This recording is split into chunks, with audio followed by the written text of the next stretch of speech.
Hello and welcome to another episode of I Want to Cook. Today we're doing something a little bit different. I am going to be making a grilled cheese sandwich, but not just any grilled cheese sandwich. I am going to be making it on a vintage sandwich cooker.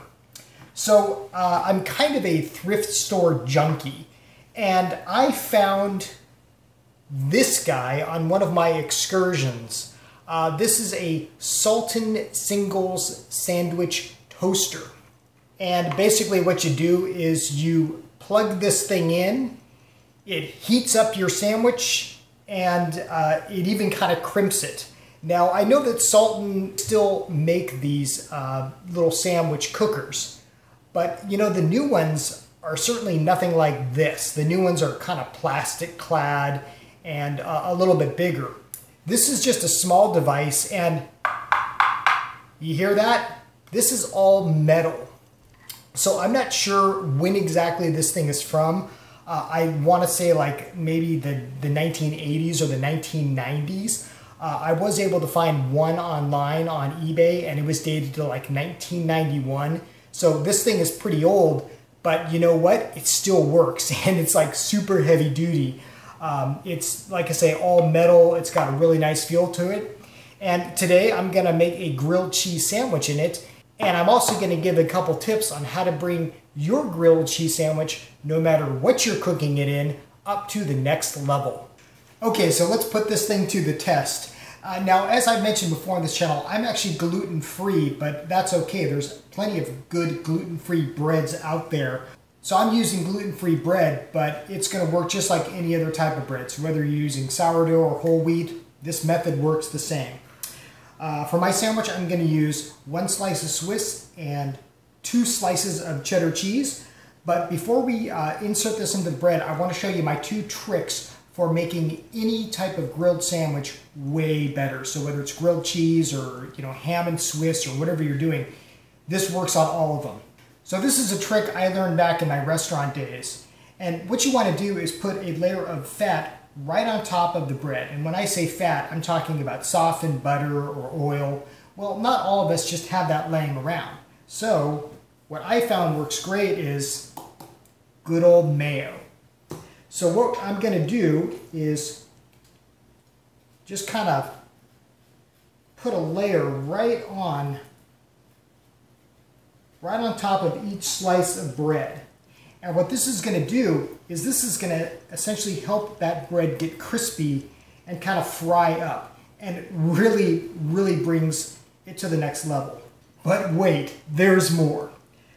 So we could just stop there, but when I want a grilled cheese sandwich, I want cheese. So what I like to do is I like to put a crust of Parmesan cheese on the outside of the sandwich.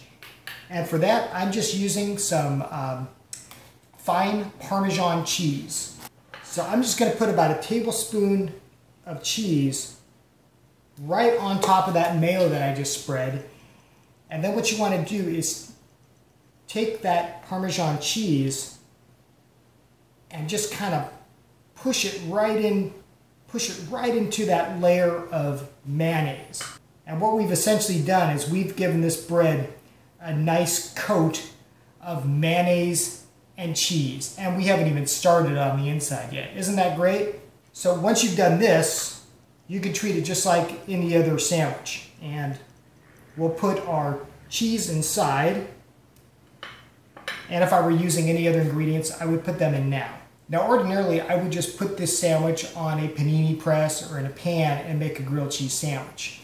But you notice with this guy, this is really small. And I don't know if bread back then was like, the size of this, and everything's just gotten bigger, like cars and soft drinks and everything else. But you see, if I were to put this right in here, it really wouldn't fit. So if you do happen to find one of these devices, here's what you're going to have to do to kind of make it work. I'm going to cut the ends off so that it is the size of our little press here. And yeah, you lose some, but you know what? This is good to eat just on its own, or if like me, you have a dog, there's something to do with it. Okay, now that our sandwich is cut to a little more appropriate side for this vintage cooker, what I'm going to do is just kind of place it inside. And this thing is so simple that it doesn't even have an on and off switch. You just plug it in. So we're going to do that now. And then we will just press this down. I like to cook mine for about 4 or 5 minutes. That gets it really nice and crispy. But if you like your sandwich toasted a little bit less, you can go at less time. So we're just going to kind of clamp this down. It takes a little bit of effort. And then there's a latch. Just latch it in place. I'm going to set a timer for 5 minutes and I'll show you the result.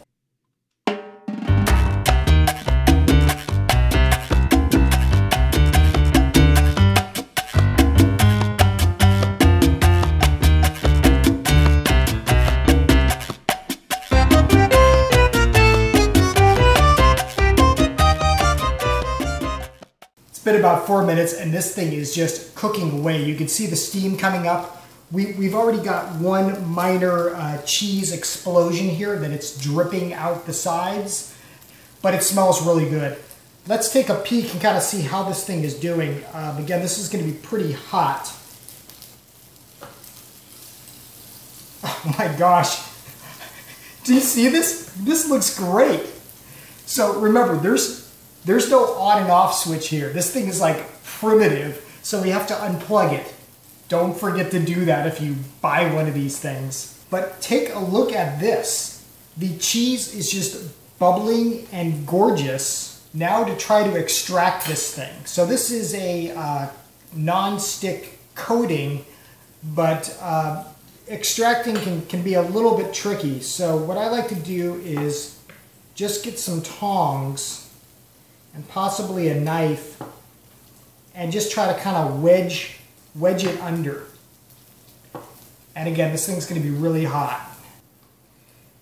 And this is what it makes. It makes like this cheesy sandwich pocket that's got these funky little like shell patterns. So I'm going to set this on a plate and I'm just going to let this cool for a second and kind of let that cheese kind of coagulate.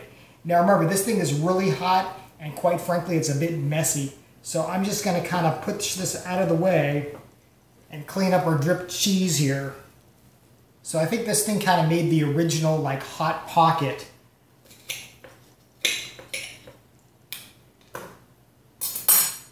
So you get these beautiful little like triangle things, and because we put the mayo and Parmesan cheese on the outside, you get this lovely like crust right here. So I think the only thing left to do is give this a bite and see how it is.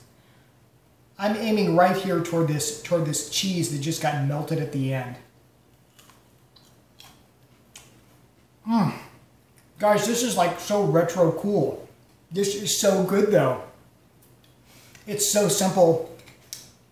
And it was made on this, I don't want to call it an archaic device, but just this super simple device. So that is a grilled cheese sandwich in a vintage sandwich maker. I don't know if they don't make them like they used to, because I haven't tried a new one of these things, but all I know is that the old version still works really well. And whether you're using a vintage sandwich maker or just grilling your cheese in an oven or a pan, now you also know a couple tips on how to make your grilled sandwich even better. Hey, did you guys like this retro vintage cookware review? If you did, I'll do more in the future where I find something old and I cook something, I don't know, modern or classic in it. As always, thanks for watching I Want to Cook. If there's something you want to learn how to cook or a question you have or comment, be sure to put that in the comments below. Thanks, and we'll see you next time.